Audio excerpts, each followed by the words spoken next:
দীপাকে এরকম অবস্থা দেখে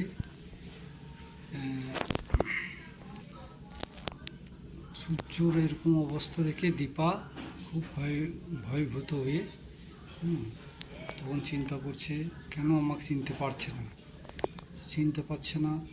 এদিকে হসপিটালে যাওয়ার জন্য তাড়াহুড়ি করছে। টোটো দাঁড়িয়ে আছে, টোটোর সামনে এসে যাবেন আপনি? বললো হ্যাঁ যাব। তখনই একটা ফোন এসে হ্যালো বলে যে তাপসদার সঙ্গে কথা বলে তখন বলে রেখে দেয়। বলে তারপরে দীপা চলে যায় হসপিটালের দিকে এসে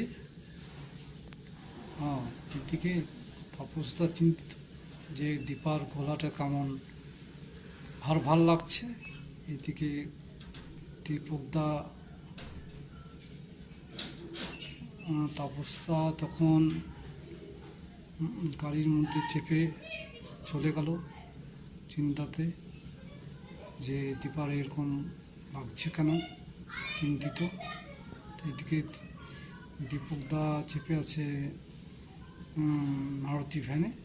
সেখান থেকে ভাবনা চিন্তা করছে দীপা কেন এরকম, কোথায় আছে, কি করছে, আর কেন এরকম করছে, তার জন্য চিন্তা করছে। এবং দুজনেই গাড়ি নিয়ে বেরিয়ে গেল এবং হসপিটালের দিকে। এই হসপিটালে এসে দীপা দাঁড়িয়ে আছে ওখানে, দেখছে, চিন্তা ভাবনা করছে।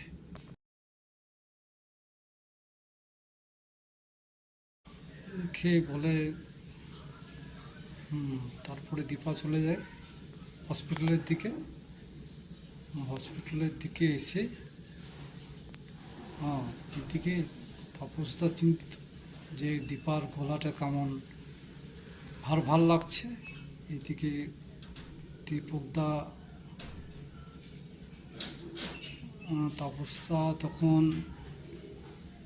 গাড়ির মধ্যে চেপে চলে গেল চিন্তাতে যে দীপার এরকম লাগছে কেন।